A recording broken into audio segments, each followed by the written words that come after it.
everyone, and welcome to Energy Explored. This podcast covers the challenges of achieving a carbon-neutral global economy, cutting emissions of gases and pollutants, and setting up new energy systems.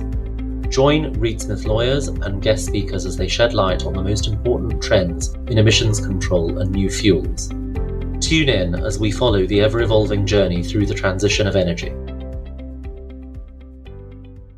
Welcome to another episode of Energy Explored. I'm Ryan Haddad. I'm a partner with Reed Smith located in Pittsburgh. I focus my practice on energy transactions, both in sort of traditional energy, oil and gas and related transactions, but also increasingly in carbon capture and sequestration. I'm joined today by my colleague in Brussels, Yves Melin.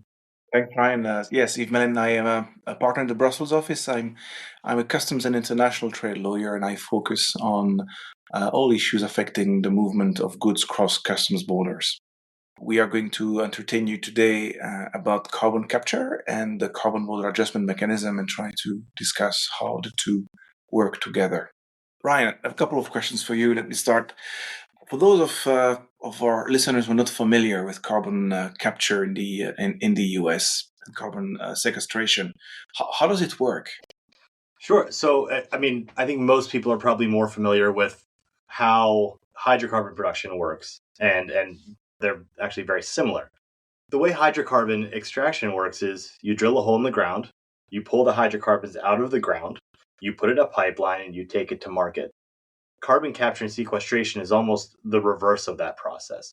So it's companies or industries that are high carbon producers, heavy carbon industries like cement, like natural gas-fired power plants, like ammonia production, hydrogen, especially blue hydrogen production. Those companies will install technology at their emission source to capture the carbon that they are producing in the process of producing their products. That captured carbon then is placed into a pipeline in most cases and transported to an injection site and then injected via an injection well into a geologic sequestration zone for the purpose of permanent storage of that carbon. And so what you're effectively doing is decarbonizing industries that don't have other reasonable means to decarbonize. That's interesting. So it's sequestration. The carbon is transported away from the installation where the emissions are made, correct? Yeah, that's absolutely right. And it relies sort of on the proximity of suitable geology. That looks sometimes it's a depleted oil and gas reservoir or a depleted aquifer or basalt formation, something that is porous but also has a capstone that allows for that carbon to be stored permanently. Interesting. And what are the economic incentives in the US for carbon capture and sequestration? And in your opinion, do any of these incentives fall short? Sure, that's a great question. I mean, there are both sort of direct and indirect economic incentives for doing carbon capture and sequestration. The direct incentives are tax credits that are available under the Inflation Reduction Act, whereby for each metric ton of carbon that is captured and sequestered permanently, there's a tax credit earned equal to about $85 per ton. And for the first 6 years of the program, that will be available via direct pay, meaning you're not just offsetting a tax bill, but actually eligible to receive cash from the federal government as if you overpaid on your taxes in exchange for that carbon capture. And then the indirect incentives are, sort of what are the drivers for companies to do this? A lot of these companies are facing, regulatory mandates or pressure from shareholders to decarbonize their processes. And so they see economic uplift from being able to say, hey, we are carbon neutral. Where it tends to fall short, I think, is in terms of the direct pay under the Inflation Reduction Act. $85 per ton does a lot to offset the cost of actually implementing these projects. But one of the drivers is investment from companies that aren't necessarily doing carbon capture to generate profits. They have shareholder mandates that they have to meet. And so $85 per ton makes it more economically viable. But we're not seeing, universal adoption, in part because some of these companies just can't afford to implement the CCUS programs. So even it's funny, what we were chatting, and we have practices that aren't always overlapping, but realized that we were talking to some of the same clients. These sort of heavy carbon industries, and especially those that are trading with the EU. So I want to focus kind of on U.S. exporters to Europe. How does the carbon border adjustment mechanism apply to them? So, the carbon border adjustment mechanism, in a nutshell, is projecting at the EU's border a carbon tax burden that is equivalent to what is required of installations in the European Union. In the EU, manufacturers are subject to the emission trading system, the ETS, and are required to reduce their emissions or pay for what exceeds the best-in-class level of emissions. And so that system works today largely on the giving of free allowances to emitters in Europe. Those free allowances will be gradually removed starting in 2026 until 2034. And to avoid European manufacturers to face unfair competition by industries outside of the EU, the price of importing goods that result in carbon emissions that are in scope, I'll get to that in a second, will gradually increase at the same time as those free allowances are removed. So the CBAM will be the obligation to buy CBAM certificates when importing goods into the EU and releasing them for free circulation. And the price of the CBAM certificates will be directly linked to the price of ETS allowances. There are some mechanisms there to connect the price of CBAM to the allowances, but by and large, this is what the CBAM intends to do. It doesn't apply to all sectors. It applies to 6 sectors. Steel products, lots of steel products, iron and steel, from iron ore all the way to some consumer goods, steel fasteners, for instance. Aluminium products, broad category of them as well. From primary aluminium to some nearly finished aluminum boxes and containers, fertilizers, hydrogen, electricity, and cement. So these are the sectors which are in scope right now. Expectation is that the list will grow in the future, but these are the sectors which are covered now. Those sectors which are most susceptible to carbon leakage and which were benefiting from those free allowances. And so manufacturers and traders, importers of those products into the EU will start seeing new obligations when they place those goods on the EU market. I can also say in my nutshell that there are 2 regimes. There is the transition period, which started on the 1st of October, so just a few days ago, and will end at the end of 2025. The obligations there applies on anybody importing those goods into the EU, in a requirement to account for the CBAM goods imported into the EU, track the carbon emissions embedded into them, possibly track also the carbon price paid in the country of production, and submit quarterly reports. The amount of admin required to collect this information is huge, and importers, traders are struggling to wrap their head around this new requirement. Lots of questions being asked at the moment, and there are penalties, by the way, foreseen for the non-submission of qualitative quarterly reports. So traders who are aware of this, it's still very new, pay a lot of attention because they do not want to be on the wrong side of enforcement. Then in 2026, when the CBAM enters into its definitive stage, there will be a requirement to purchase CBAM certificates associated with the release of goods for free circulation in the customs territory of the EU. And they are an obligation to buy a certain amount of CBAM certificates to cover the emissions, and they're with thresholds for per quarter. And in the following year, the obligation to release into the CBAM registry, which is basically the bank account of the EU where you pay for the carbon emissions, to release CBAM certificates equivalent to the embedded emissions into the imported CBAM goods. So that is what's coming, and this will, of course, impact imports from all over the world, but of course from the United States as well, and in those industries to which you talk. A bit of a question here, and maybe this is more germane to our U.S. clients, but what are the criteria for, I guess, qualifying under this regime as, I don't know if it's carbon neutral, or how does a producer qualify as exempt from buying these certificates? I think there's probably some push-pull It's a very good between question.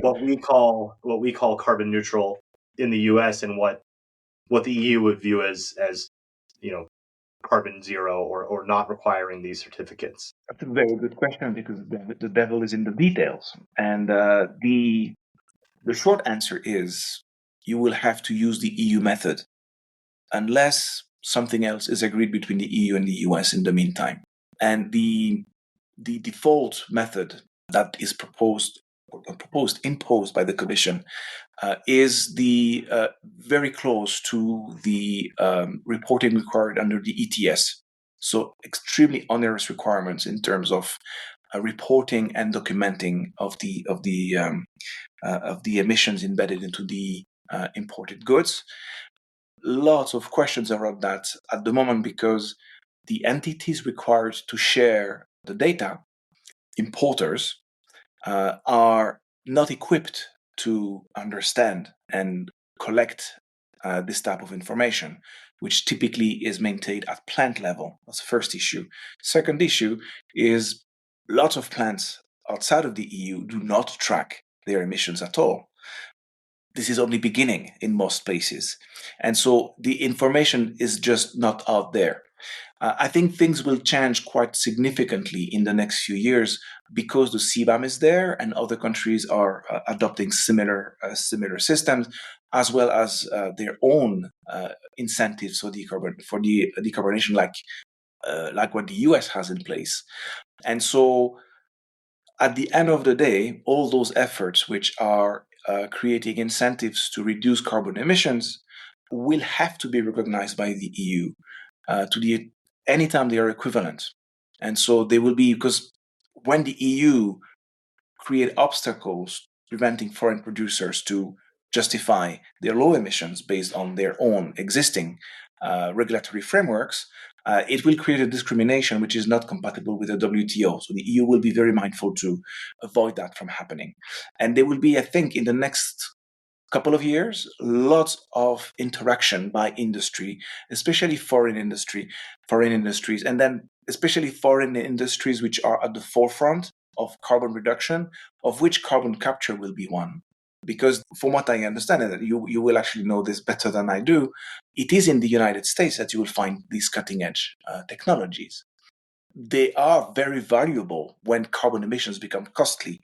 And so making sure that the carbon capture that takes place in the US, in the way it takes place in the US, is valued to reduce the carbon debt associated with the goods crossing the border will be something that companies and their trade associations will request in the next few years.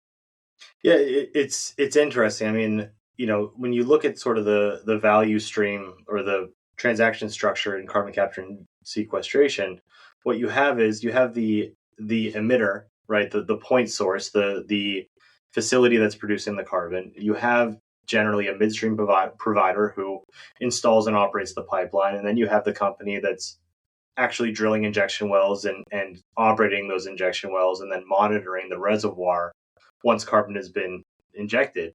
And the second and third steps have generally been dominated by U.S. companies, especially U.S. oil and gas and former oil and gas personnel. But we're seeing a huge push from international companies with locations in the United States to adopt these technologies. I would stop short of saying that they are the driver, but certainly a plurality of the projects that we're seeing in the emitter category are being driven by international companies. And so is it safe to assume that those are companies that are, I mean, they see that carbon capture and sequestration is sort of booming in the United States in a way that is not elsewhere.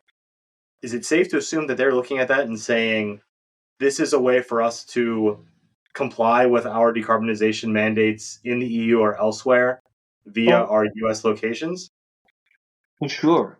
Producers of goods in scope now, CBAM goods, that export those products, so US producers, especially European-owned US producers, right, who are watching what the EU does, maybe a bit more closely than your average American company, will be very much aware that this is coming and will want to find always available to them to reduce their carbon footprint.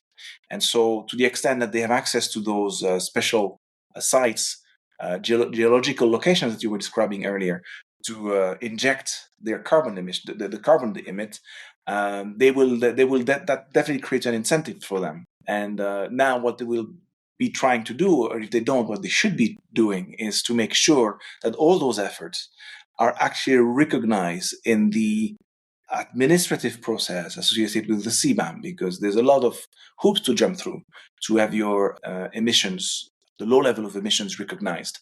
And I will say about that we don't have the framework regulation, which is the piece of legislation adopted by the EU, the European Parliament, and the Council of the EU, so the co-legislators. We have that text, and we have one implementing regulation by the Commission for the transitional phase. We are expecting more than a dozen additional implementing regulations by the European Commission, which will implement all the aspects of the CBAM, including this type of detail. So staying close to the EU now is something that is very important. So it sounds to me almost like, we need the sort of regulatory regimes to line up, but once they do, there might be an opportunity for domestic producers who are trading with Europe, who are or exporting to the EU, to almost double dip, in that they would both be earning the tax credits under the Inflation Reduction Act, but also being able to exempt themselves from buying CBAM certificates. Is that? It's a very good point about the double dip, because you have your tax incentives in the US, which are created very likely not with the CBAM in mind, just to create a virtuous circle there and incentivize the carbon capture and reduce emissions. But those tax incentives will also have as a consequence the reduction of the actual carbon emissions. And so those then can be valued in order to pay a smaller amount of CBAM upon importation in the EU. And so to your point earlier, when you said that is the tax incentive high enough? Well, if you combine both at some point, yes, it will be. For some companies, those that are aware of the CBAM, and the number of companies aware of the CBAM will grow by the day. This thing took a lot of people by surprise. It is one of the fastest file that we've seen in Brussels in the past years. It is the combination of revenue for the European Union, a reduction of carbon emissions, and several steps in the direction of electrification and energy autonomy, which all those things are aligned. So the file raced through the adoption process. And so consequence is that everybody's been taken by surprise by the speed of this. So the regulation was adopted, published, implementing regulations, short deadline for consultations, and voila, 1st of October, it's in force. The member states, quite a few member states have not yet adopted chosen their agencies in charge of controlling this, and lots of information needed for making this work is not available. So most people are taken by surprise and are only hearing about the CBAM now that's in place, and that's the case of most of our clients, actually.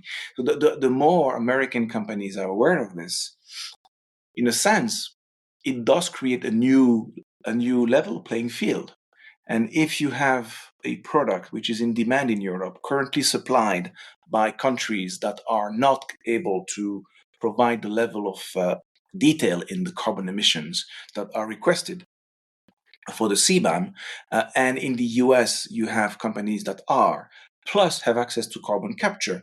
You then have the data and the low emissions that justify the payment of a low level of CBAM, and that is an opportunity compared to companies that may be less sophisticated or have no access to carbon capture. And so I wouldn't be surprised if a lot of the clients that you advise, Ryan, in the US, as they become aware of these opportunities. It's a cost, right? But it's a cost for everybody. It's an opportunity for anybody that has access to carbon capture and is good at doing carbon accounting. I would not be surprised if there would be renewed interest in the European market. it's interesting, and forgive me for being a little bit U.S. focused here, but it almost sounds like it's an incentive to locating these kind of facilities in the United States, because you have available to you, if you are in an industry that is difficult to decarbonize, you have the ability to utilize carbon capture and sequestration to generate a carbon neutral product that then would be more competitive on the European market, because you're not incurring those certificate costs. Yeah, absolutely. And relocation from outside of the EU to the US, certainly. I'm sure that the EU will try to prevent, will do nothing that incentivizes a move from European companies to the US to benefit from carbon capture. So that's something to be watched. But you're right, there will definitely be an incentives to manufacture those products which are subject to the CBAM for the European market anywhere close carbon capture sites where they are available, and benefit as well from the tax incentives you described. Yeah, it's really fascinating, and I think you would agree that Europe has been a little bit slow to adopt the carbon capture and sequestration tech, but we're starting to hear noise out of various countries in the EU that are starting to implement these projects, and really exciting to see sort of how those develop. Absolutely. Great chat, Ryan. Yeah, this is great. It's been a great conversation, Ryan. Thank you so much for the time. I think we could speak about this for days, right? But it's a first good, I think, introduction for me to what you do, and hopefully to you from what we do here in Brussels. Yeah, likewise. Thanks, Yves. I really appreciate it. It's been really educational. I think our clients will really value from sort of hearing these two perspectives. Energy Explored is a Reed Smith production. Our producer is Ali McCardle. For more information about Reed Smith's energy and natural resources practice, please email energyexplored@reedsmith.com. You can find our podcast on Spotify, Apple Podcasts, Google Podcasts, Stitcher, and reedsmith.com, and our social media accounts at Reed Smith LLP on LinkedIn, Facebook, and Twitter. This podcast is provided for educational purposes. It does not constitute legal advice and is not intended to establish an attorney-client relationship, nor is it intended to suggest or establish standards of care applicable to particular lawyers in any given situation. Prior results do not guarantee a similar outcome. Any views, opinions, or comments made by any external guest speaker are not to be attributed to Reed Smith LLP or its individual lawyers. All rights reserved.